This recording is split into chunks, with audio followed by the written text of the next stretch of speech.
good, not good. The light just went away. Nope. ISO, come on. 160. 160 is gonna be then. Welcome back. This is the third time I'm trying to record this video because the first was, well, it started good. Like, welcome back everybody to the channel and usual. But then,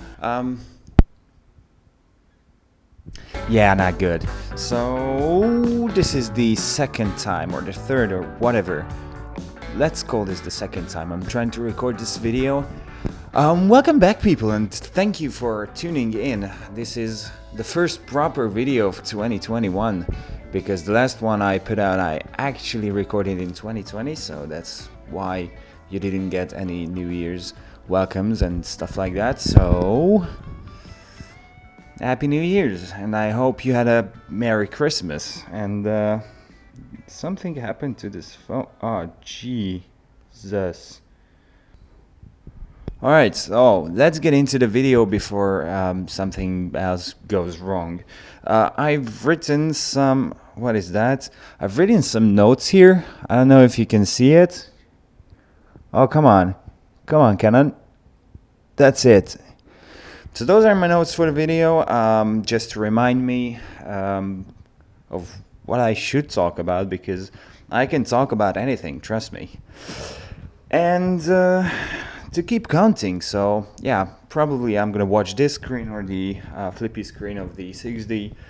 Sorry for that, I still didn't get used to it.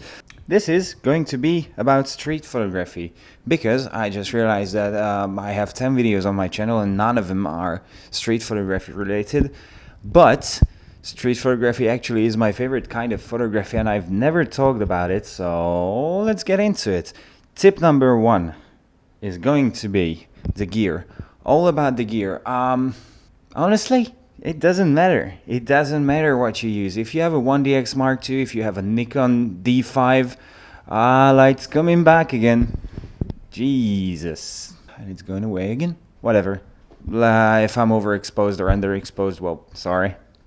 Yeah. I'll get there.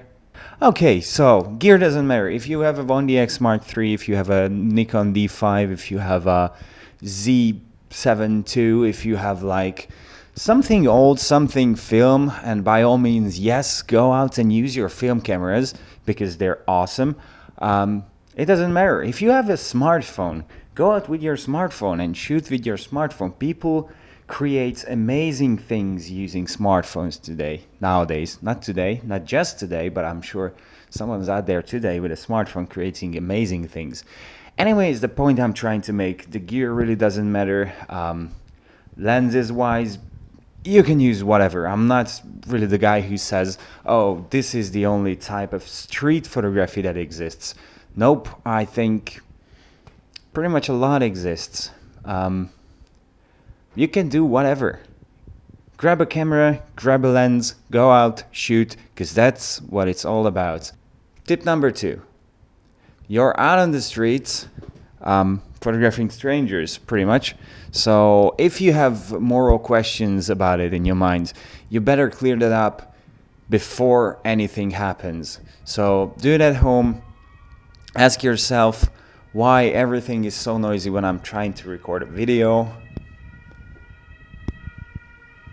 Okay, it's done. So ask yourself, what is it that you are willing to do to get a shot?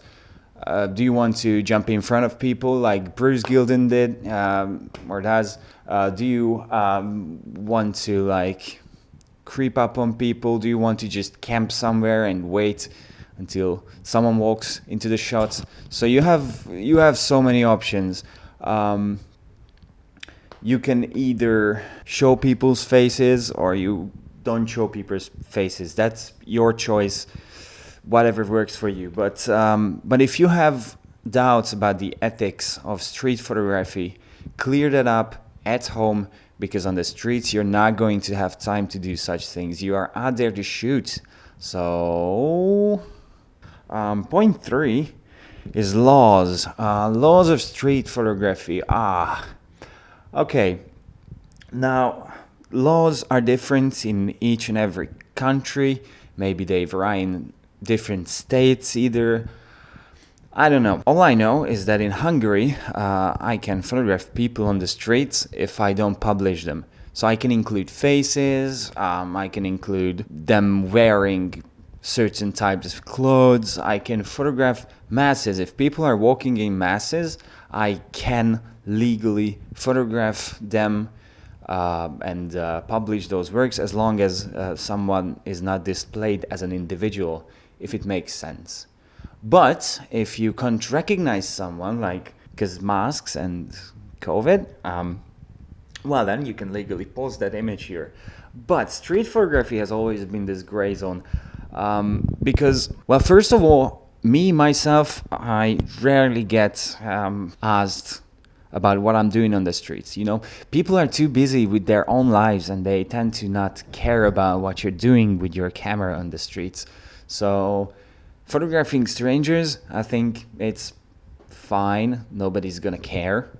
Moving on to tip number 4, and it is, I add a story, and this helps you a ton. Just try it out. So before you go out to the streets, try to think about something, some kind of story, and you don't necessarily have to draw a storyboard and write a, I don't know, like 50 pages script. What I mean by story is that you should know beforehand going out what you want to photograph. Say, okay, today I'm going to photograph old people going shopping to the market, or today I'm going to photograph businessmen walking in their environment with suitcases and suits and all that. So that's basically what I think about story. There are certain lighting conditions which help you. There are certain weather conditions which help you. For example, if it's raining, then most likely you're going to be photographing umbrellas or people getting poured without umbrellas. So yeah, that much about story, and you gotta figure it out for yourself, and it helps a ton. You won't waste as much space on your SD card. You will find your topics much easier than if you just went out and went like, okay, I'm gonna shoot whatever that comes in front of my camera. And moving on to tip number 5, which is the last tip for today. Tip number 5 is more of a practical advice that you shouldn't be thinking about that, because as you practice, as you progress, it's gonna be like second nature. Just make sure you out there and shoot this. I didn't want to like include this as a full-on tip to go out and shoot as much as you can, because that's pretty obvious, I think. But tip number 5 is anticipation and being fast. What I mean by that, if you walk on the street, you see a guy who's smoking a cigarette, turning away from you, but you think, okay, this could be a good shot if he was facing me. Then you raise your camera up, get ready, and you anticipate him turning around. If he doesn't, well, I don't know, work hasn't ended. If he turns around, then you just snap away and you've got a good picture.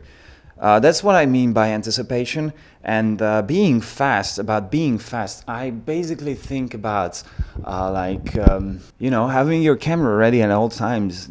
It's turned on. So be fast means you're looking out for everything, every little thing on the street, someone opening a window on the 3rd floor. I'm just talking too much about it. Be fast, be ready to take any photo, any opportunity that comes to you. Just be ready for that, and act fast. If you see something, don't give second thoughts. See, that's why I told you, think about the ethics beforehand. If you're out in the street, you want to concentrate on the street. That's it. All right, so end of the video. Thank you for being here. Thank you very much. I really do enjoy you looking at my videos, because people I've never met actually care about what I want to say. So thank you, and if you care that much, feel free to press the subscribe button. Please press the subscribe button because it helps me a lot. And if you like this video, you can press the like. And if you want to get noticed about my nonsense that I upload fairly irregularly, there's the bell I don't know which side, but it's somewhere. Yeah, that's it for today, and thanks for being here. See ya!